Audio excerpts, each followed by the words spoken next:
Hi guys, പുതിന ചട്ടിയിലേ വളരൂ എന്നൊരു video ഞാൻ യൂട്യൂബിൽ കണ്ടതുകൊണ്ടാണ് ഇപ്പോൾ ഞാനിതിടുന്നത്. അപ്പോൾ അത് ശരിയല്ല കേട്ടോ. കാരണം ഞാൻ അധികം എൻ്റെ പുതിന മണ്ണിലാണ് ഉണ്ടാക്കിയിട്ടുള്ളത്. നന്നായി വളർന്നിട്ടുണ്ട്. പക്ഷെ ഒരു 2 കാര്യങ്ങൾ ശ്രദ്ധിക്കണം, അത്രേ ഉള്ളൂ. ഇതുണ്ട്, ചട്ടിയിൽ വളർന്നേക്കാളും കൂടുതൽ എനിക്ക് മണ്ണിലാണ് വളർന്നിട്ടുള്ളത്. അപ്പോൾ ആ 2 കാര്യങ്ങൾ ഒരിക്കലും നമ്മൾ ഫ്രിഡ്ജിൽ വെച്ച പുതിനയുടെ തല എടുത്തിട്ട് നമ്മൾ ഒരിക്കലും കുഴിച്ചിടരുത്. ഫ്രിഡ്ജിൽ വെക്കാത്ത ഫ്രഷായിട്ടുള്ള പുതിനയുടെ തല എടുത്തിട്ട് കുഴിച്ചിട്ട് കഴിഞ്ഞാൽ പിന്നെ വെള്ളം ഒഴിക്കുകയും വേണം.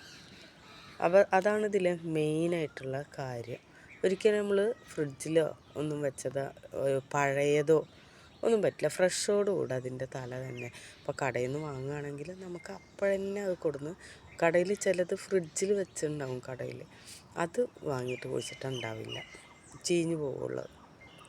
പിന്നെന്താണ്, ഇതുണ്ടാവുന്നതിന് അനുസരിച്ച് നമ്മളതിനെ പൊട്ടിക്കണം. അതിൻ്റെ ആ തല പൊട്ടിച്ച് വീണ്ടും വീണ്ടും നമ്മളത് കുഴിച്ചിടണം. അപ്പോൾ നന്നായിട്ടുണ്ടാവും. സ്ഥിരം വെള്ളം ഒഴിക്കുകയും വേണം. ഇത്ര മാത്രം അതിൽ ശ്രദ്ധിക്കാനുള്ളൂ.